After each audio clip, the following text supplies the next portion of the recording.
This is the part where we connect what you just heard earlier today about cloud computing and scalability with software as a service. So in terms of our picture, we are now here. Okay, we've done the top tier, we've seen HTML and CSS, and now we're going to take a closer look at what happens when something hits a website. What does that mean? What is a website actually composed of? So in the olden days, most websites were just collections of plain old files, not very exciting, but as soon as e-commerce became a thing, what you realize is actually to generate the page, you're going to run a program, and the output of the program is going to influence what you see on that page. And originally people did this by saying, okay, no problem, we'll just make HTML files like always, but in a few places inside that file, we're going to have a place where you could run a small piece of code and substitute what the code does into the file. So it was still kind of about HTML, but you could selectively put the output of pieces of code in there. And after a while, the code got so complicated that this became the tail that wagged the dog, and people said, okay, we need a better way to do this. Instead of starting from the HTML and figuring out how to stick code in there with a shoehorn, is there a more graceful way to build these kinds of sites? So if you're going to run a program to generate a page, that means you need to solve a handful of problems. You've got to figure out, given a URI that's coming in, what program and what function within that program should you be calling? What if you need to pass arguments to it? How would you do that? What if you need to store things across requests? For example, if the user's in the middle of buying stuff, you need to remember what they're buying so that when they go from checkout to payment, their shopping cart won't be empty. So there's a number of common tasks that sort of come up over and over again, and that should trigger design patterns, right? There's going to be a way to solve this.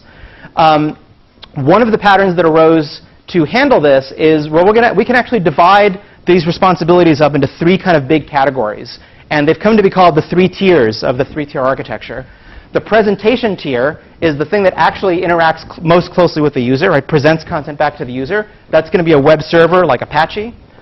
The logic or application tier is where your app actually runs. That's where kind of interesting stuff happens, right? The thing that makes one site different from another is what's going on in the app tier. And the persistence tier, which is handled by a file system or a database, typically is information that's got to survive over the long term or across from one request to another. So over time, as this architecture became sort of the way things were done, frameworks began to evolve to support these common tasks in terms of the architecture. And as we'll see, Rails is exactly one of those.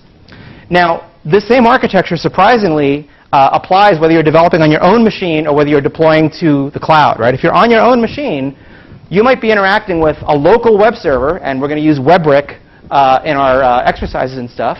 The application tier in purple is going to be the Rails library and an application server called Rack, and a really, really simple database called SQLite that's just enough for you to do development on your local machine. But that same app, if you're going to deploy it in a real environment where you have to serve a lot of users, well, boy, now you actually need a bunch of copies of the logic tier, right? That's the purple. And maybe, if you're clever, in front of those, you're going to put some machinery that will remember or cache the most frequently accessed pages so that you don't even have to run your app to generate those. And there's a whole bunch of keywords that, software that people use to do this now. This is kind of how you used to do, if you took this class a year ago, you would have had to do this. In fact, there's now even a better way because of cloud computing, is we're going to deploy on Heroku, which is actually built on top of Amazon EC2 that you just heard about earlier. And Heroku actually hosts thousands and thousands of apps in all different languages. They provide their own databases, which they manage. They do caching for their database, which they manage. They have a grid of workers that they call dynos. And the idea is they've got their own machinery for figuring out when someone's using your app, locating the right dynos that are running your app. And if you need more capacity, they just add more dynos. If you need less, they scale it down. It's a beautiful thing. Okay, so what's common across all these pictures? Light blue, presentation. Purple, logic or application tier. And dark blue is a persistence tier. This architecture is pervasive.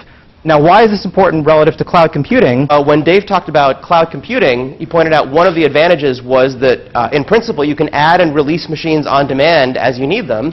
And we could imagine that we already talked about HTTP and how it's a stateless protocol. Every request is independent of every other request, even if those are coming from the same browser and the same user.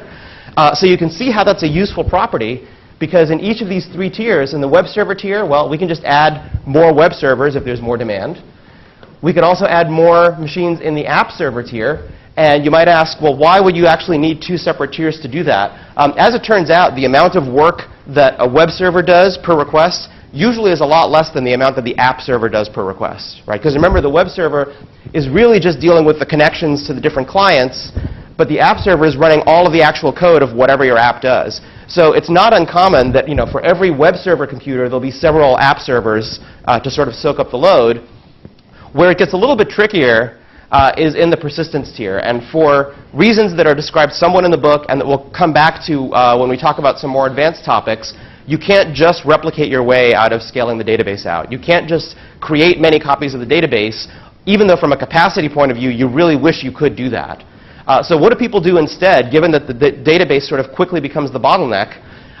This slide summarizes what is now, I think, one of the most active areas of research in distributed systems and cloud computing, which is how do you scale storage to handle really large amounts of data? Not just for web apps, but also for bioinformatics, for genomics, for things like traffic and maps.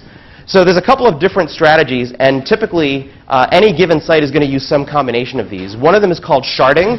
The idea is that you actually break up the data into separate chunks. So for example, you can imagine for keeping user profiles, you could split it up by the user's last name or by their username. Any app server has to be able to talk to any one of these because when a user with a certain username comes in, you don't know which app server they're going to be assigned to. And the good news is that this scales really well, right?